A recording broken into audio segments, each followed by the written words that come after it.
Okay, so at this point I had access to all knowing, all perspectives, all timelines, all everything all at once. Now, I'm going to pause here and give you guys another analogy to explain two things. Why I don't just tell you everything that went on during this period of time. First of all, it felt like I was there for not just decades, as I've said before, because I didn't think anybody believed me, but literally like I was gone for hundreds of years. Hundreds of years. Running around out there. And so when I don't tell you everything that I experienced over there, it's for good reason. Number one, I was in the now. Number two, I had access to everything. Number three, it felt like I was there for the equivalent of hundreds of years. Can't very well write that down or give you that in 30 minutes or less. Now I'm going to give you another analogy, and this is for two reasons. If I take you and your best friend and I walk you through my daughter's house, takes you 5 minutes, you walk through the other side, and then I separate the two of you and I say, okay, now describe that house. Chances are that it wouldn't even sound like you were in the same house, because you two would be drawn to different things, perhaps the decor, perhaps certain items, perhaps the color, perhaps. Doesn't matter. It depends on what you're interested in. Well, when you die, aside from the fact that you usually have a reason for dying, and it can be very intricate and it can be very tied to your life as a human. But not only that, when you do get to the other side, if you get outside of the tunnel and go beyond, you are attracted to things that are very much whatever you're interested in at the time. So when you come back into body, then that's what you report, what you were interested in. Not only that, you're reporting it from the perspective of the human being that you're in right in the moment when you're talking about it. That's why the stories of NDEs, although they will have some similarities, they can be so different. Because let me assure you, the other side, way bigger than my daughter's house. Way bigger. Okay? Way bigger. So don't expect to see the same story. That's like saying, okay, we all went to Earth, and we all went to a different place, but we're all questioning everybody about it, and then we're surprised that they have different descriptions. Well, the other side, way bigger than Earth. Way bigger. So the stories are not going to be the same. It's not what they're there for. It's not what they're there for. And from my perspective, because I did go way back, and I have full recall of the whole situation, I have a lot of information that I have access to. Now, I'll go back to finish my story. I remember very clearly, I was out running around doing my thing, blah, blah, blah, blah, blah, and I remember hitting a point and going, you know, I should go back to that Earth place and do this. Bam, right then, I woke up in the hospital. In that second. That's how quick you could create. When I say instant manifestation, I mean instant manifestation. Of course, the second after that, I went, oh no.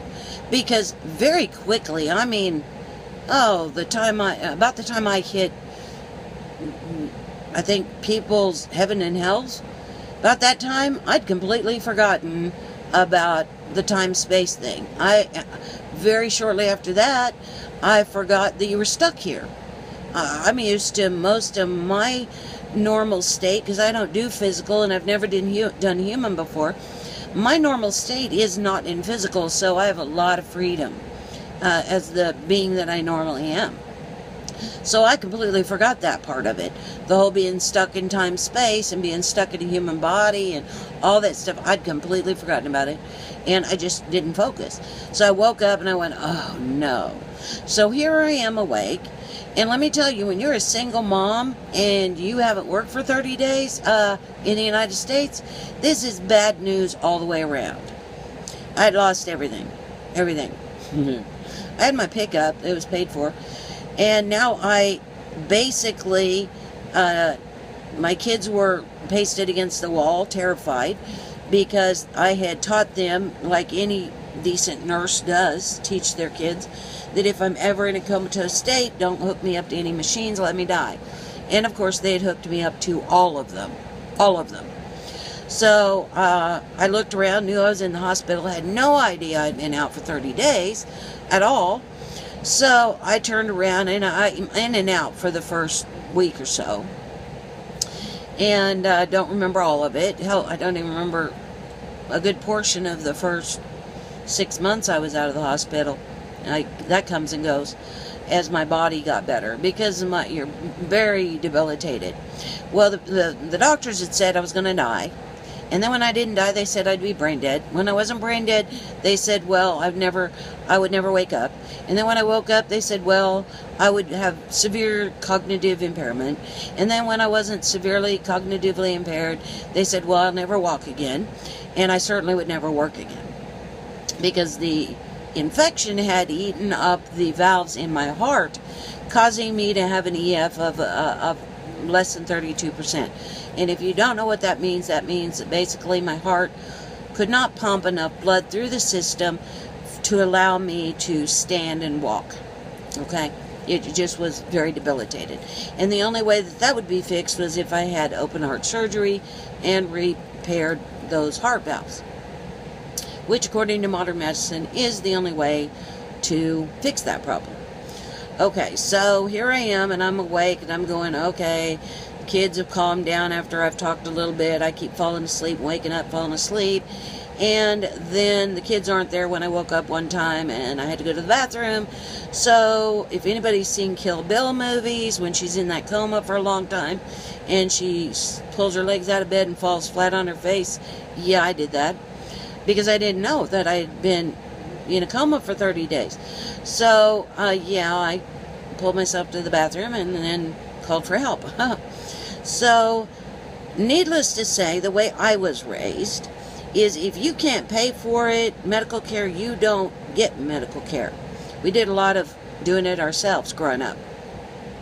So, once I was awake, I pretty much said, you know, I shouldn't have done this. Nobody should have listened to anything I said. I had no business making this decision. But they asked, and they had to do as I say, because according to their assessments, which weren't very good at that point, I was capable of making this decision, and they wanted me to be in rehab to strengthen myself back up, make it so that I could actually walk and do my own self-care. And, yeah. And I said no, because I couldn't pay for it.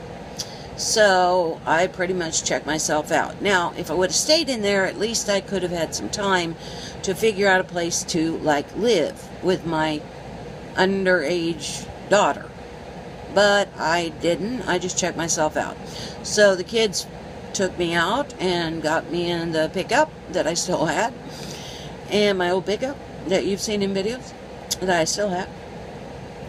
And I evidently had a seizure and blacked out and woke up back in the ER.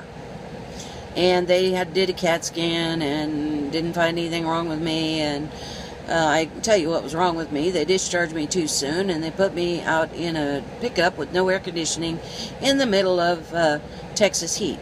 So, yeah, and I just had a seizure and ended up back in there. But they couldn't find anything, so they discharged me again. Unfortunately, I had ex number one, who's really a good guy, and he kind of offered his place for Stephanie and I to stay. And Stephanie isn't his daughter, but he's a good guy. So I went and stayed there with him for about 30 days until I could pretty much beg and borrow to kind of make do for another little period of time. And then I pretty much at Jeff's house, the first place, I used pushing a lawnmower to strengthen myself, and it worked really well, and I was able to get myself walking again. And then we moved somewhere else. I still couldn't completely bathe myself or toilet myself, and my daughter had to do that all for me as my kind of my brain came back in alignment. So it really took the first year. By the end, I really had about a year before I had to have a job, and I was out of people to borrow from. So I really pushed myself and spent a lot of time doing the mental and physical things I had to do to be able to get a job. At the end of a year, I went and got my first job. Within 2 months, I had gotten a second job and was back trying to kill myself again. It took about another 2 years, and I knew that this was going to go down the same way it did before. My daughter was still quite young. I couldn't do that to her after what she'd been through, so I pulled back. I reevaluated. I assessed. By then I knew that the medical field was a total hoax, and that I had been hurting people way more than I had ever helped them, and that is not what I had intended to do at all when I became a nurse. And I was just struggling more and more and more with going to work and doing what I was doing. So I finally came into a little money and was able to buy a little trailer, and Stephanie and I started just traveling, and I just started meditating a lot and connecting with that knowledge and kind of organizing it all, kind of filing it, kind of trying to figure out some way to allow this human brain to organize everything that I had experienced. And the more I experienced, the more together I got, and the more together I got, the more I knew I couldn't live the way I had. So, and we pretty much sold everything to move into that little trailer. And actually, I really wanted to sell everything and buy a sailboat and sail around the world. But my daughter said no. And she has entirely too much stuff. She likes her stuff. I mean, she's got stuff from when she was a baby. And memories, vibrational. No amnesia. Yeah, it's pretty cool. I have a cool daughter. And, of course, she did have a little bit of a point. I don't know how to sail. And at that point, I don't think, maybe I'd been on a sailboat once, but I figured we're close to the Gulf, and I could, sail around until I figured it out. I died and came back. Surely I could sail a boat. But she said no, so we compromised on the trailer and traveling around, and things just, one thing led to another. I got better and better and better. And just little things started to fall into place. I started working those timelines like I tell you guys about, until I did my first video, then my second video, and then Karen Swain wrote to me. I didn't find her message until a year after she wrote to me, but that was exactly the right time, because I probably wouldn't have talked to her when she sent the message. But she asked me to be on her, what is it, radio, where it's on the internet? I don't understand that. How's it going to be radio if it's a picture like a TV? But showing my age there. And I'm 57. And this all happened in 2008, by the way. I died in 2008. About, August-ish. About August 2008. And so by 2012, it was a struggle until 2012. After 2012, it started to get much easier. I got a hold of Karen, and I just out of curiosity wanted to see if I could talk to somebody, an adult. Because I've talked to people around here, and I pretty much get the classic, oh, you died, what did you see? Oh, I tell them, you don't want me to tell you. Are you a Christian? Yes, I am. But then you really don't want me to tell you? No, I'm an open-minded Christian. I want you to tell me. So I would tell them, and then they would say that the devil had put visions in my head, and I was going to go to hell if I didn't straighten up. And after about 1,000 of those conversations, I really didn't want to talk to people, but I was really wanting to talk to somebody. And then I started talking to my daughter and found out that, she has always known about the other side. That's why she didn't like humans. She thought we all remembered the other side, and that we all were nuts for being so destructive. And you can't blame her for that, right? So, yeah, so I started having conversations with her about what I remembered, and she would look at me like, yeah, and? So what's your point? So after about 3 months of that, we figured out that she has very little amnesia. She does have some, but not very much. And then she's really the only one I could talk to, and I am still her mother. And it's hard to talk to somebody, even who knows what you're talking about, when they're always looking at you like, yeah, so what? So I was really feeling really kind of lonely. So that's why I talked to Karen Swain, and we had a very good discussion, and she's so much fun. And you guys should check out her site, because she has a lot of interviews with some really cool people. And yeah, really like her a lot. So, and I agreed to write a chapter for one of her books on NDE experiences, which I did, and I've sent to her. So be sure and write and buy one of her books. Go to her site. Wonderful person to support. And then it was like, I think, not too terribly long later, that I started doing these videos, and the rest, you know, because you've all watched all my videos, right? If not, watch the rest of my videos and you know the rest of the story. ... Okay? Alright, that's it. It's going to cut me off here pretty soon. So, you know, I love you guys so much. Big hugs. And I'll see you later. Bye now.